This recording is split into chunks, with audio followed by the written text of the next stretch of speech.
Hello and welcome back to Drama Investigator. Before we get into today's investigation, don't forget to subscribe and hit that notification bell so you can be notified when I post the tea. Jeffree Star has reportedly cut ties with his business bestie who not only relaunched his career, but made Jeffree Star millions upon millions of dollars last year. Shane, as we all know, has been cancelled. YouTube has demonetized his entire platform. Not only did he try to expose the beauty community last week in a statement that backfired, he also had a temper tantrum on Instagram Live at Tati. And ever since this happened, former fans have dug up Shane's really horrific past. That's far worse than anything James has been accused of. And it also turns out after Tati's exposing video of Jeffree and Shane, she was fed lies about James last year, and James was in fact not a creep apparently. So why the fake backstabbingness, you ask? Let's be real, it's Jeffree Star we're talking about. Anyone who's ever come into contact with Jeffree Star, any friend he's ever had, he's eventually turned on and gotten really nasty. For some reason, he's always the face of every single Dramageddon. Dramageddon 1, he was ripping into Laura Leach, Manny Mooch, Nikita Dragon, and Gabrielle Zamora. Dramageddon 2, he was falsely accusing James publicly of being a creep and almost drove the 19-year-old to suicide. Dramageddon 3, he's been exposed for everything and now he's hiding. Doesn't want to deal with the drama. Out here liking people's posts on Instagram and hanging out with his fans in LA. He's literally ignoring Shane getting cancelled. At least some of Shane's friends have tried to stand up for him online, but you know, at the end of the day, Shane can't really come back from all the pedophilia joking videos, and he even justified pedophilia to try and be funny. Let me explain. Oh god. Here's my justification for pedophilia. I mean, you really can't come back from that. Cash out now, Shane. My financial advice would be save a huge amount for legal fees, because the FBI is definitely investigating you, and keep a bit to invest in property or something, because your movie making career dreams are long gone. So how do we know that Jeffree Star, who co-founds Killer Merch, has already cut ties with Shane Dawson? Well, we have no hard evidence that actually suggests this. The site is still selling Shane's merchandise, as we can see here. However, a friend of an employee who works for Killer Merch spilled the tea on Twitter not that long ago, exposing what was really happening behind the scenes. They had tweeted, "My friend that works for Killer Merch just told me that they want Jeffree to denounce his friendship with Shane and drop him from their line. Everyone got sent home last night because Jeffree and the other owner of Killer Merch were bumping heads regarding the issue." Now, first of all, this could all just be a rumor. Second of all, if it's not, it sounds saucy. What can we take away from this tweet? Well, to be honest, it sounds like the owner of Killer Merch, Mark Bubb, who featured in Shane and Jeffree's documentary series,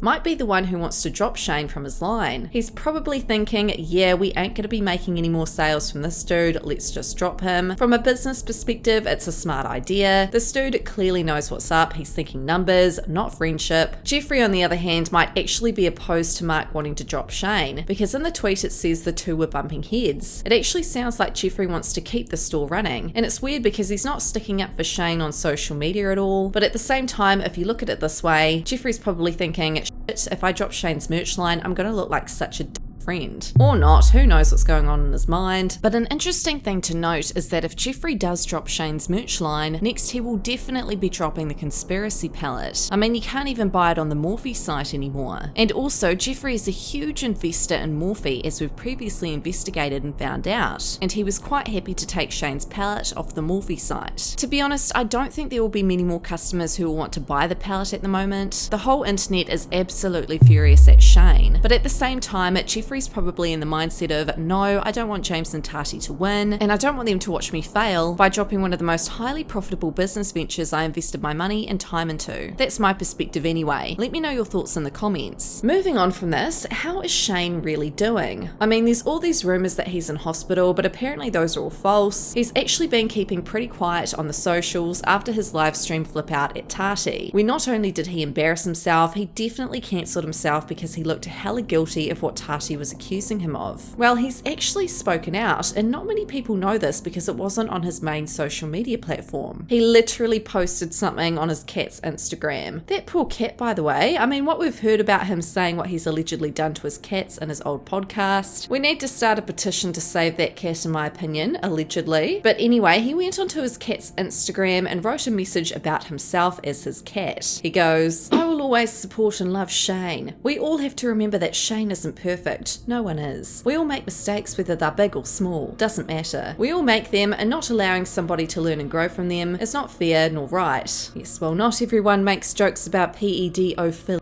He continues, we must allow everybody to learn and become better. Shane has allowed us to see that he's a changed person. Cancelled culture loves to ruin careers. Loves holding on to the past, and that's not okay. I will always be here for Shane. All the negativity has to stop. Use that energy to spread love and treat people with kindness. Always. Shane's soon-to-be father-in-law, aka Ryland's dad, had even made a post on his Instagram account defending Shane. To everyone who is caught up in these unfortunate events lately, we all have a past and most have regrets. But remember, you all watch this man for the shock value, which is now not appropriate. He has apologised numerous times. The Shane we know is one of the kindest, generous, loving person there is. He is such an important part of our family, and I'm asking to please stop the hate. 2020 has been filled with so much hatred, and top it off with my wish is that we can be kind to each other and move on to happier times. It appears that no matter what friends and family say to defend Shane, the internet can't let go of Shane's past. How can you forgive someone who's made pedo jokes? So if we rewind time again, Shane's book that got dropped by Target yesterday is actually way more effed up than we knew about. Someone had tweeted an excerpt of the book that is really worrying fans. In Shane's book, I Hate My Selfie, he says he was never molested, even though he was a beautiful child, and how insulted he is no one tried to him. Screenshot of page. Tracking also away from discussing boy. I'm guessing there are legal ramifications for talking about that in a book. Anyways, every morning I would wake up the same. No leg hair, no moustache, and definitely not a deep voice. But the worst trait I had was something no boy wants. I had a pretty face. Now I don't want this to sound cocky. I really did have a beautiful face. It was plump and round in all the right places. My cheekbones were high and sat perfectly under my Coke bottle glasses, creating a cute little crease when I smiled. My lips were soft and shiny. My eyelashes were literally 3 inches long and made audible flapping sounds when I blinked, like a fairy flying through the clouds. I'm still shocked and slightly offended that I was never. Some more videos that have resurfaced from Shane's past include this one with Tana Mojo. So this was my idea, because, hi, I'm queen of ideas. The original idea, I was like, oh, I should on you, because your video of me, you on me, how many views does it have now? I think 5 million. I think it's your most viewed video of all time. I'm like, well, the theme could be I could make you uncomfortable. So like, I could do a bunch of creepy things to make you uncomfortable and then on you. And it gets worse. A former fan had exposed a throwback clip to an interview Shane had had where he was talking about getting with Fred, a really popular YouTuber back in the day. Fred at the time was 15 and Shane was 19. And Shane apparently even had his mother's approval. So I told my mom, who was like watching Nancy Grace, I was like, Mom, I think Fred is trying to f me, and my mom's like, I'll drive. And I was like, yeah, okay, that YouTube Monty. So then I was just like setting up them hangout, and then I said something. I made like a really, really gross joke about like him or something, because I thought it was going there. Right. And then he blocked me. And blocked me on Twitter, blocked me on everything. Wow. Deleted every tweet he had sent me, and I was just like, I went too far. We never talked about it, and then I met him 3 years later, and it was cool. And now it's like this weird thing where we're friends, but I want to be like, were you trying to f me? Yeah. Also, were you trying to catch a crowd? What was happening? Yeah, what was going on? I don't know. Lastly, another one of his live streams he used to do with minors has also resurfaced, and it's really, really disturbing.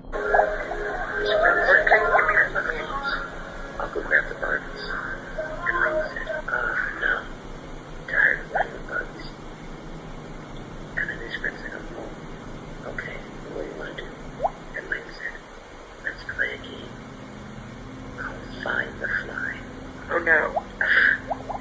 Lane's friend said, I like that. Let's play. Yeah. Okay, here's how you play. I'm gonna bend over, and you pretend. I don't remember where Lane was that game. I think Lane's brother told me about it. Maybe you learned it on TV. Anyways, Lane's friend's mom came out and said, what the fuck are you doing? We were playing Find the Fly. And Lane's friend's mom said, oddly enough, I've heard of that game. I should not be playing that game. So then we all went inside and had peanut butter sandwiches with no crust. 10 years later, Lane ran into this kid and said, hey, remember when we played that game? And Lane's friend said, dude, we like love each other. Lane said, I don't know, but that would explain a lot. They laughed. They had a hug. They went on their merry way.